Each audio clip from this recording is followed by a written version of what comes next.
In this final lesson on the state and globalization, we're going to talk about the impact of globalization specifically on environmental issues and the topic of the environment and climate change more broadly.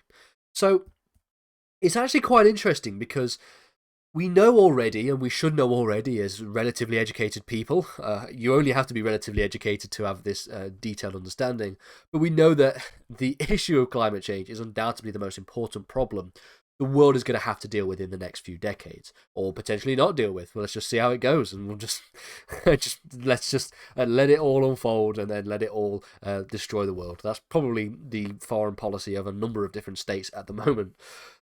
But it's also an issue where we can actually provide a very convincing argument against globalization, against the idea that globalization has had a positive impact. If we look at all the other examples that we've examined, we looked at the impact of globalization on human rights. Generally speaking, human rights have had greater protections as a result of globalization. Similarly, for things like prevention of poverty, or things like the prevention or the adjudication of conflict, these different things tend to have been positively impacted by globalization. However, the environment is probably one that is not impacted very positively as the result of globalization. So this lesson, what we're going to do is talk about the negative impact that globalization has had on the environment before looking at a number of global initiatives that have attempted to reduce the impact of globalization on climate change and or solve the problem of climate change in more detail. So globalization has had an adverse impact on the environment for a number of reasons.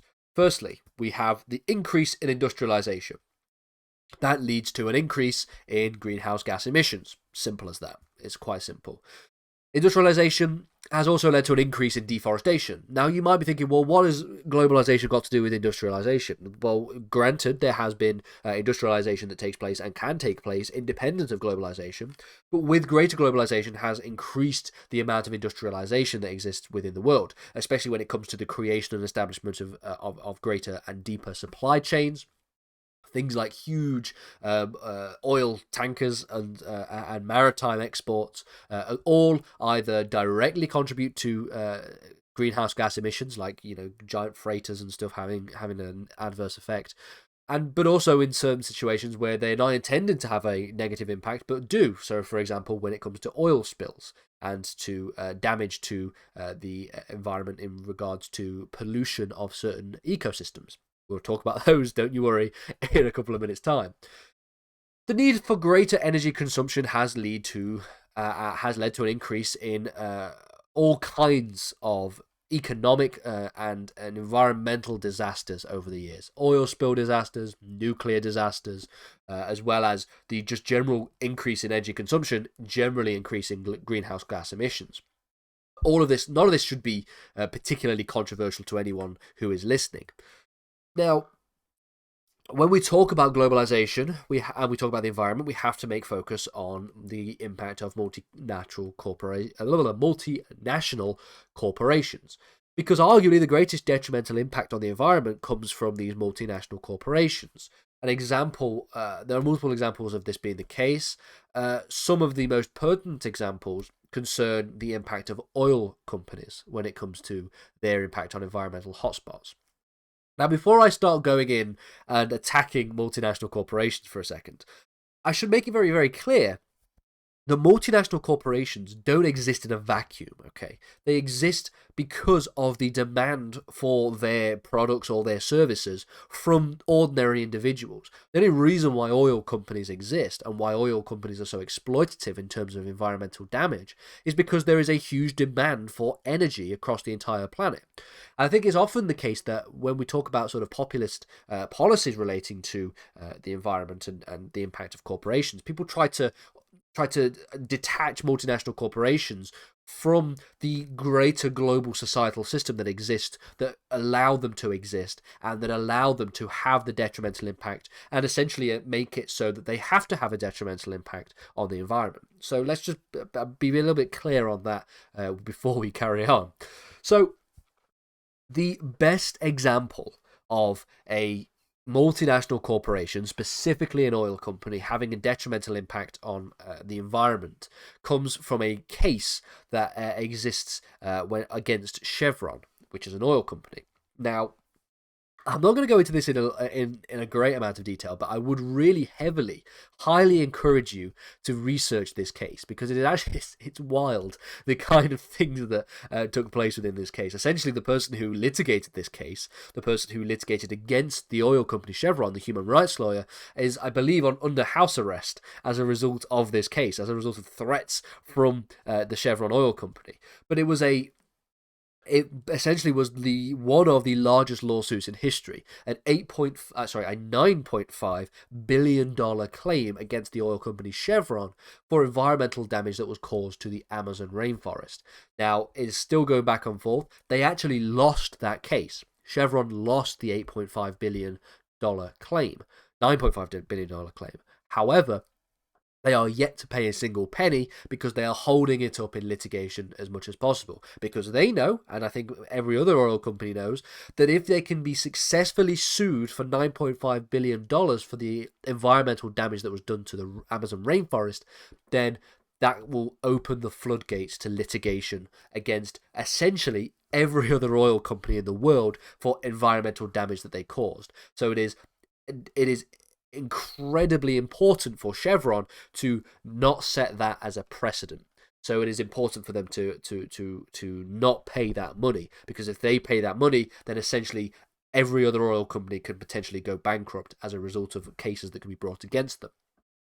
That's all I'm going to say on this particular issue. It is incredibly interesting, so I would highly recommend Googling just Chevron lawsuit, 9.5 billion rainforest or something, and going through and examining that case. It's really, really interesting. So like, as I've put here, Google for more. It's pretty wild.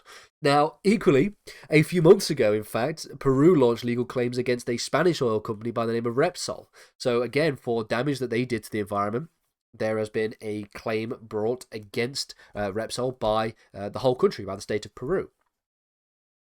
Oil spills are also a very, very important thing that we have to talk about, because I think people underestimate the impact of oil spills on the local environment of particular regions from which the spills come from. You might not think that a single oil tanker would be able to do the amount of damage that it does, but when an oil spill like that takes place, it can almost permanently disrupt the ecosystem from which that spill is taking place. So, for example, within a maritime setting, specifically when you've got maritime vessels that are carrying oil, they get damaged, releasing that cargo into the environment, then you have a situation where we have very detrimental oil spills.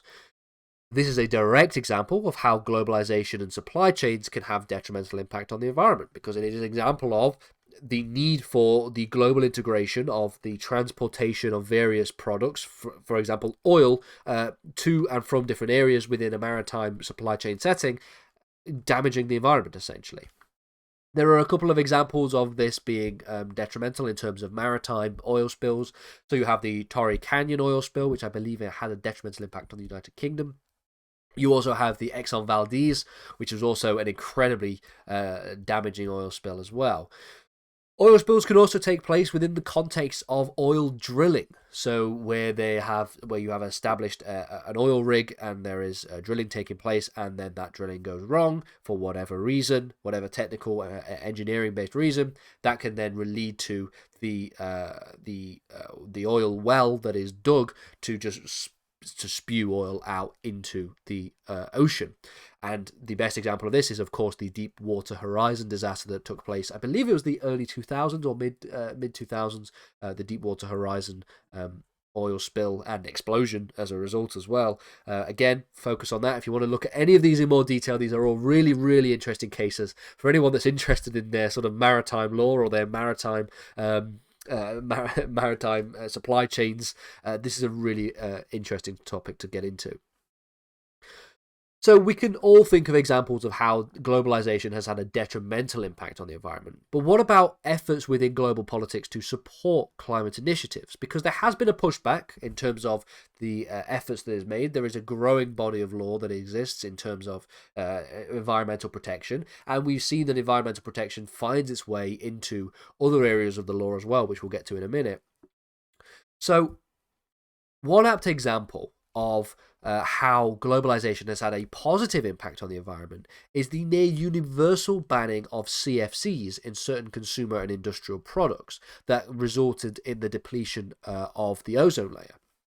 So some of you might, depending on when you watch this, some of you might not actually know that much, if anything, about the ozone layer. But when I was growing up, there was a hole in the ozone layer, essentially, which was above Antarctica that was causing skyrocketing temperatures. And this hole in the ozone layer was caused by this particular compound, CFCs, chlorofluorocarbons. And they were found in things like hairsprays. Basically, what the CFCs did was that they would attach to ozone, and they would bind with ozone, react with ozone, and actually just deplete the ozone, because it would split the ozone molecules up into separate compounds. So essentially, you're getting rid of ozone when you putting CFCs into the atmosphere. When the ozone layer was discovered, I believe it was in the 1980s, the ozone layer was discovered. It was very quickly determined that CFCs were the cause, and an alternative to CFCs were very quickly attributed, and then a number of universal and international multilateral treaties established a near permanent and universal banning of CFCs in all kinds of consumer and industrial products, to the point now where the ozone layer is healing. It is now nowhere near as big as it used to be, and it is predicted to have all but gone within the next 20, 30, 40 years. And so this is a really interesting example of how the ozone layer, how a detrimental impact to the environment can actually be reversed as the result of global agreement on a particular issue. So that's a very interesting example that we can look at. Another interesting example is, of course, the Paris Climate Accords. It's an example of radical harmonization of beliefs in terms of the international community. Now, of course, we remember that the Trump administration unilaterally withdrew from the Paris Climate Accords, but the Biden administration rejoined the Accords, I believe, on the first day of inauguration, essentially. And the Paris Climate Accords aren't entirely, they're not necessarily producing a certain binding obligation on the part of states. They are setting targets for states when it comes to the reduction in CO2 emissions, to the point where they are essentially setting targets to become net zero by a certain date in time. And it gives states the discretion to be able to implement the results for the Paris Climate Accords in their own policy ways. Really, really interesting. It's a really, really good example of how you can utilize the ways in which we can incentivize states to become net zero as a result of setting realistic targets for each individual state, and then giving the states the power and authority to be able to legislate on this themselves. Really interesting example of the Paris Climate Accords. And also, the Paris Climate Accords, I believe, are nearly universally established. They are nearly universally signed on to. I'm pretty sure, now, I might be wrong in this, so I'll put a disclaimer in the description if I am, but I'm pretty sure North Korea are party to the Paris Climate Accords. That's how universal they are in terms of agreement across the world. Support for the environment is also found very heavily in other examples of law, specifically within economic globalization. So, for example, when it comes to trade regulation, there are a number of general exceptions to certain provisions on the basis of providing protection for the environment. So, when you sign on to trade treaties, so for example WTO law, the General Agreement on Tariffs and Trade, you have a certain number of obligations under the GATT and the GATS and the TRIPS agreement, for example, to uphold in this particular regime. So I'm not going to go into any great detail of it, but the examples of this include, for example, a principle that you should establish national treatment for products that are imported versus products that are domestic. There is also the most favored nations treatment as well, which involves not being discriminatory to one country over another on the basis of the similar products that are being imported and exported, etc., etc., etc.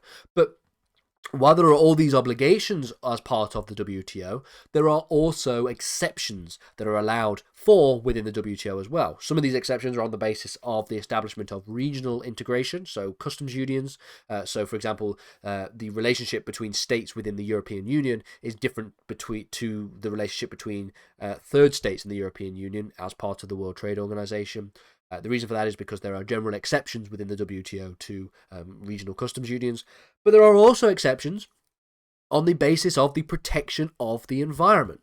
And that is part of Article XX of the General Agreement on Tariffs and Trade. They provide general exemptions, some of which relate to environmental protection. There are also agreements and rules in place on the ways in which we regulate trade of biological materials. They are known as sanitary and phytosanitary products. So sanitary referring to human and animal products, and phytosanitary referring to plant products. Again, all of these different things relate to the regulation of environmental measures within the broader context of world trade law.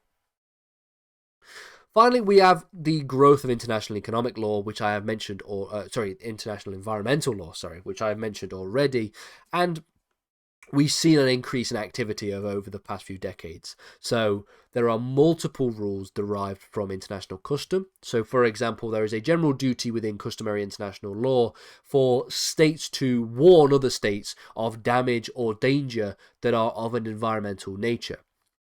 So, an example of this being breached is the 1986 Chernobyl disaster that took place, where the Soviet Union didn't actually warn anyone about the damage that was done with the meltdown of the reactor number 4 in Chernobyl in Pripyat.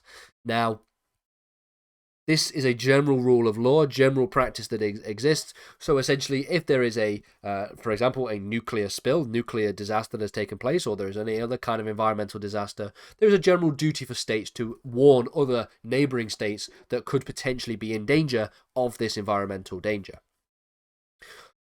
It's generally seen as part of the good neighborly principle of which is Principle 21 of the Stockholm Declaration. And then finally, within the realm of treaty law, we find examples of environmental protection. A lot of different treaties today relate to protecting the environment, or if they don't relate to protecting the environment, they have a certain amount of environmental protection baked into them. So, for example, there's the Kyoto Protocol, there is the POP Stockholm Convention on persistent organic pollutants, and others as well. For those who want to go into more detail on the different treaties in international environmental law, I highly encourage you to do so.